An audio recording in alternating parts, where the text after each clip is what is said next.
Ay, Dios mío, tú sabes la angustia que tengo. Yo necesito que tú me demuestres con un acto profético que no va a venir ningún mal contra mí, que me puedo sanar contra el coso ese que está infectando a tanta gente.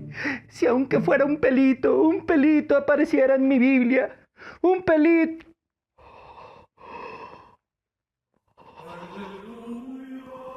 Oh, gracias, Señor, gracias.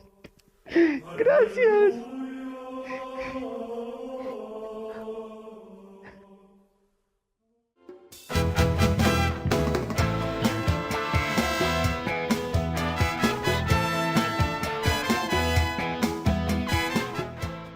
Amigos de Biblia Libre, ¿cómo están? Mi nombre es Edgar Escobar, bienvenidos a este nuevo episodio. Hoy vamos a hablar de algo que está muy de moda, los actos proféticos.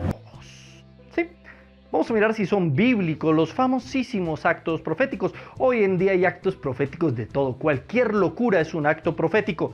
Incluso están buscando pelitos en la Biblia. Mientras viajaba, un niño se le presentó y ese niño le dijo que la cura para el coronavirus estaba en la Biblia.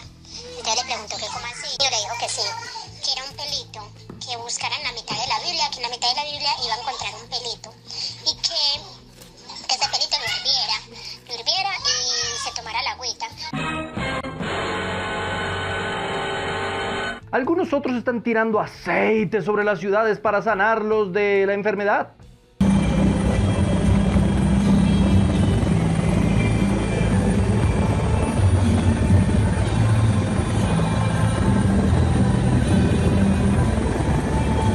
Otros cuantos están tirando vino.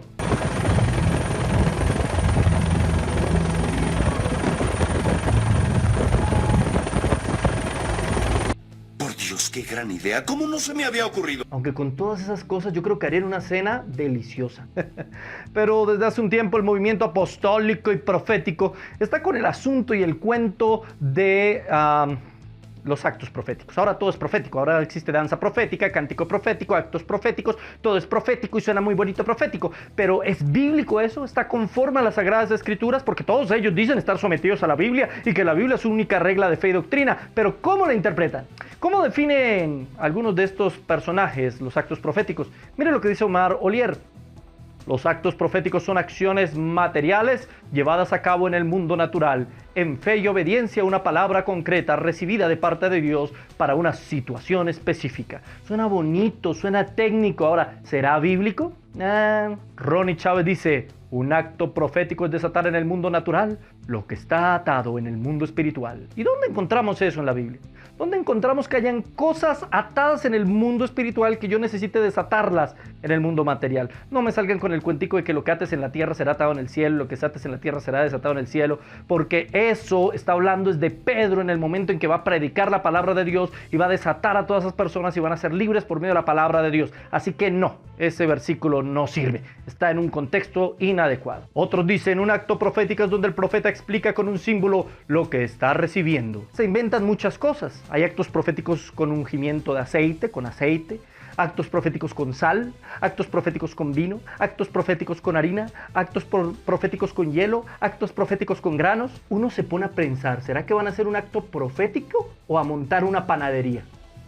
Pero además de eso tienen actos proféticos con el shofar, y actos proféticos con altares de piedra, y actos proféticos con escobas, y actos proféticos con sillas. ¿De dónde saca esta gente todas esas ideas?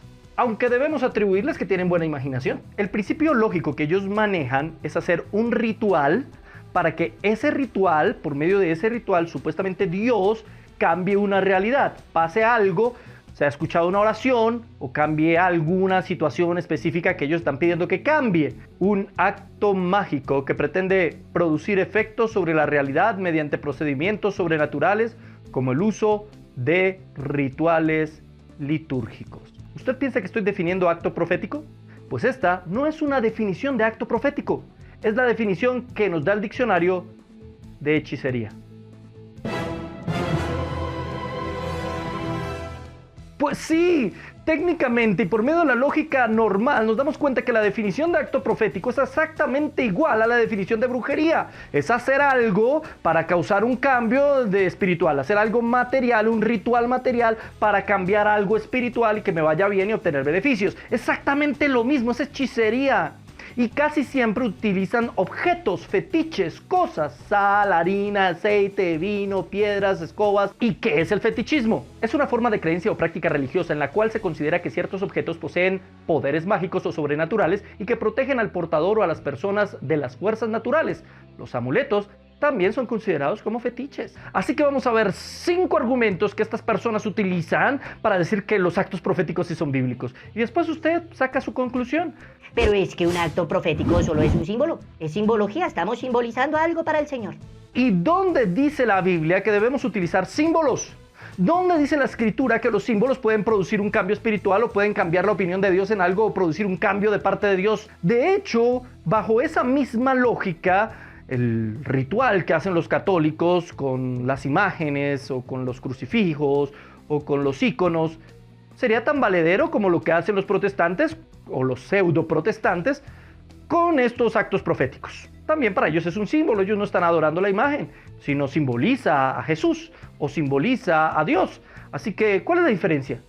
Pero la palabra nos dice algo muy diferente. Deuteronomio 18, 10 al 12. No se ha hallado en ti quien haga pasar a su hijo o a su hija por el fuego, ni quien practique adivinación, ni agorero, ni sortílego, ni hechicero, ni encantador, ni adivino, ni mago, ni quien consulte a los muertos, porque es abominación para con el Señor cualquiera que hace estas cosas, y por estas abominaciones Jehová tu Dios echa estas naciones de delante de ti. Era absolutamente claro que utilizar fetiches o cualquier tipo de conjuro mágico o cualquier tipo de ritual pseudo mágico era absolutamente prohibido por las Sagradas Escrituras y no se consideraba simbólico. Además, no necesitamos ningún símbolo porque para eso tenemos al Señor Jesucristo. Él debe ser donde pongamos nuestra mira, en Jesús, no en el símbolo, no en el aceite, no en el vino, no en la sal, en Jesús. Eso es lo que dice la Biblia, Hebreos. Capítulo 12, verso 2, puesto los ojos en Jesús, el autor y consumador de la fe. ¿Puesto los ojos en Jesús? ¿Por qué? Porque es el autor y consumador de la fe. No pueden justificarse diciendo que es que el acto profético es como un puente de fe o es para enfocar la fe. ¿Qué es la fe? Porque es que para ellos la fe es como un poder mágico, es como la energía o la fuerza de Star Wars. No, la fe no es eso. La fe es la confianza en Dios. Entonces usted confía en el acto profético o usted confía en Dios. ¿En quién confía? ¿O usted confía en el fetiche o confía en el Dios poderoso que puede hacer lo que Él quiere, como quiere y cuando quiere?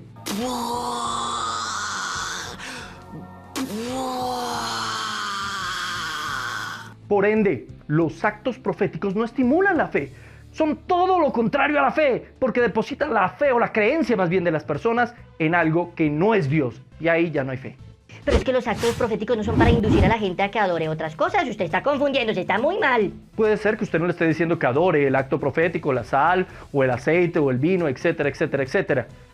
Pero de alguna manera psicológicamente las personas están poniendo su confianza en el acto, en el hecho, en lo que están haciendo en ese momento para lo que necesitan recibir. Su confianza no está en Cristo, en la voluntad de Dios o en si Dios quiere o no quiere, sino en que yo hice un ritual para que eso pase. Es que usted no ha entendido, hermano. Los actos proféticos son un medio para acercarnos a nuestro Dios. Usted tiene que entenderlo.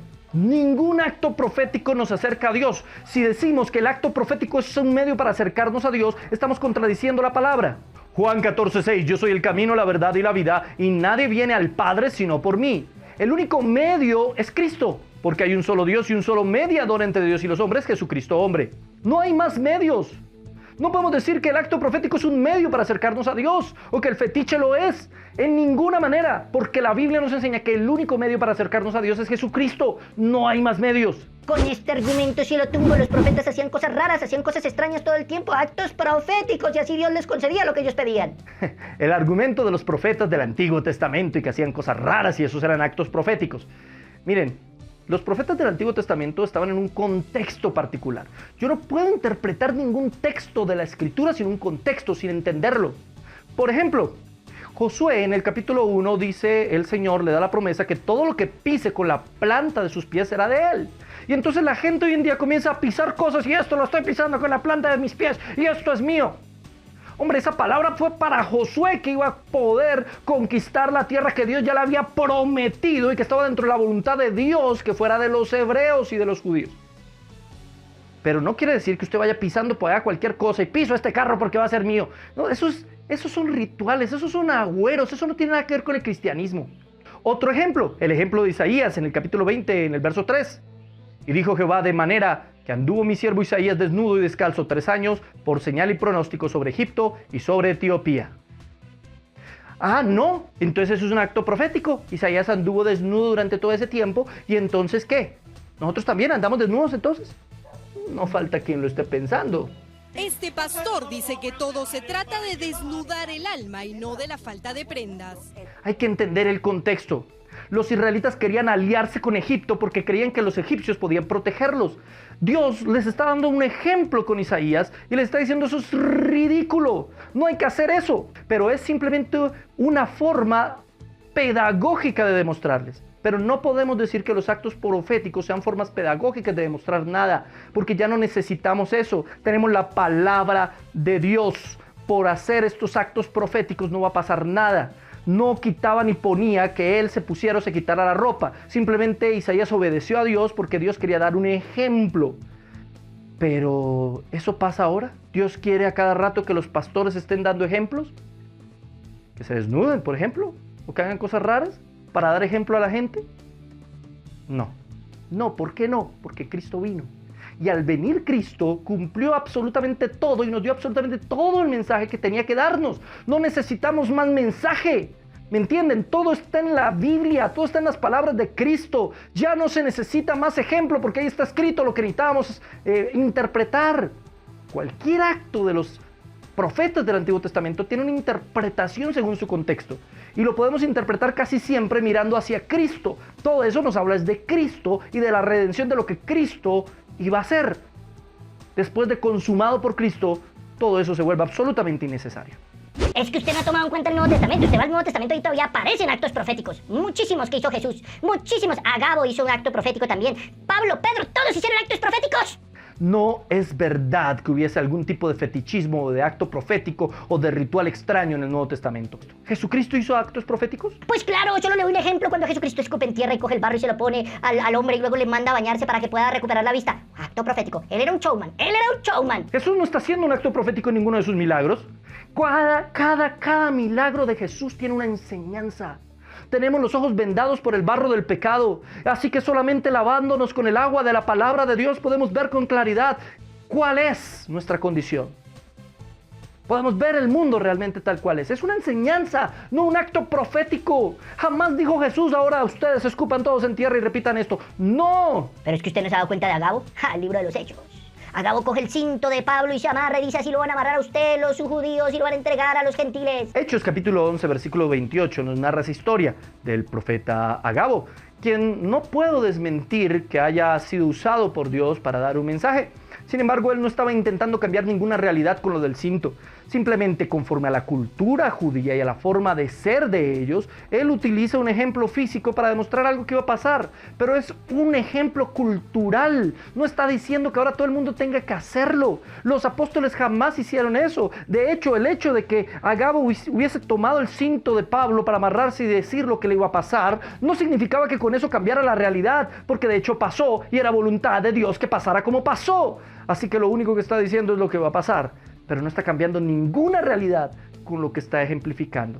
Pedro sanaba con su sombra. Acto profético, acto profético. Hechos 5, 14 al 17. Y los que creían en el Señor aumentaban más, gran número así de hombres como de mujeres, tanto que se sacaban los enfermos a las calles y los ponían en camas y lechos para que al pasar Pedro, a lo menos su sombra cayese sobre algunos de ellos. ¿Qué quiere decir este texto? Lo primero que tenemos que mirar es que no toda la Biblia se puede interpretar con las mismas reglas. Hay que mirar qué género literario es el que vamos a interpretar para poder, ahí sí, hacer una correcta interpretación. En este caso, el género literario que estamos interpretando en el libro de los Hechos es historia, es una narración histórica. No nos está planteando doctrina, nos está planteando actos, hechos, cosas que sucedieron. Ahora bien, el texto, como acaban de darse cuenta, no nos dice que Pedro sanaba con la sombra. Dice que sacaban a los muchos, habían demasiados, eran muchísimos, y los sacaban a ver si aunque sea la sombra de Pedro pasaba sobre ellos. Pero dice que quedaron sanos con la sombra de Pedro. No, el texto no dice eso.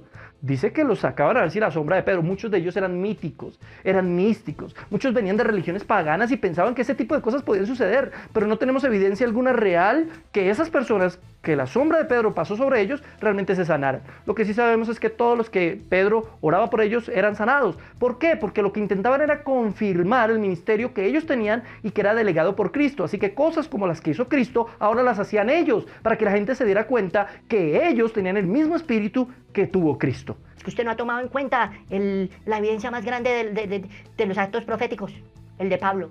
Pablo sanaba con los paños, le mandaba sus paños. ¿Eso sí está en la Biblia o no? Hechos 19, 11 al 12. Y hacía Dios milagros extraordinarios por mano de Pablo. De tal manera que aún se llevaban a los enfermos los paños o delantales de su cuerpo, y las enfermedades se iban de ellos, y los espíritus malos salían. De nuevo, esto es el libro de los Hechos, por lo tanto es una narración histórica. No podemos sacar doctrina de una narración histórica, tengan eso en cuenta. Número 2, ¿qué es lo que dice la palabra de Dios? Que eran actos extraordinarios, no eran simples milagros, sino eran milagros fuera de lo ordinario, eran milagros diferentes los que sucedían aquí. Ahora, en este momento, Pablo está encarcelado, no puede ir presencialmente, así que mandaba unos paños, la gente tomaba esos paños y la gente se sanaba. ¡Oh! ¿Qué quiere decir? ¿Acto profético? ¿Acto profético? No. Lo que está haciendo Pablo en este momento no es utilizando el paño como un fetiche. Lo que está haciendo Pablo es certificando que el mismo espíritu que estaba en Cristo estaba en él. ¿Por qué? Porque eso fue lo que pasó con la mujer del flujo de sangre, que se arrastró hasta donde estaba Jesús y le tomó el borde de su manto, y en el momento en que toma el borde de su manto, poder siente el Señor que sale de él. No que el Señor no supiera que esta mujer lo iba a tomar.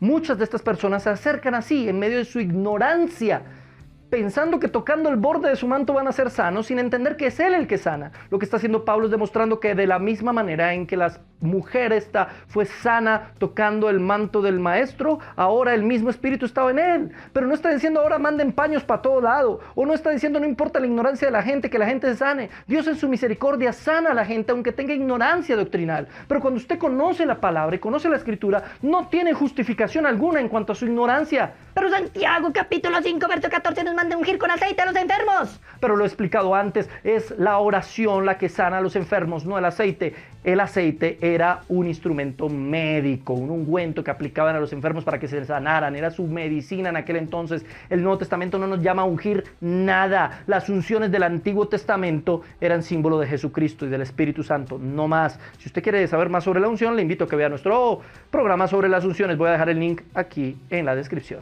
Así que esta cuestión de actos proféticos que toda esta gente impulsa no es más que una manera de ganar dinero, de acumular riquezas y de engañar gente. Es brujería camuflada, brujería dentro de iglesias pseudo-cristianas. La gente me dice, no critique a los cristianos, por eso los cristianos se dividen. Jamás critico a los cristianos. Y lo afirmo acá, nunca hago crítica a los cristianos. A los que critico es precisamente porque no son cristianos. Bien, mis amigos, les agradezco mucho por haber estado en el día de hoy con nosotros compartiendo este video. Y quiero que escuchen esto.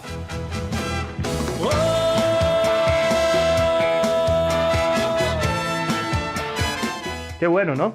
Eso lo hizo un amigo mío que se llama César Fausto Rodríguez y hoy se los quiero recomendar. Si usted es músico, quiere grabar una producción, quiere grabar un CD, quiere grabar una sola canción, está en cualquier parte del mundo, contáctese con César Fausto Rodríguez a precios sumamente económicos y no importa en qué lugar del mundo usted está, puede hacerlo. Hoy en día con la tecnología actual puede hacerlo. César Fausto Rodríguez y Punto Extremo Records están para servirle al Señor primeramente y también a su iglesia. Producción musical, secuencias, partituras, charts. Y aquí está su número telefónico y su email. Punto Extremo Records, comuníquese con ellos, hacen una música espectacular. Bien, muchas gracias por habernos acompañado. Recuerden, Iglesia Virtual este domingo a las 9 de la mañana, hora colombiana. Y nos vemos la próxima semana en un nuevo capítulo de Biblia Libre.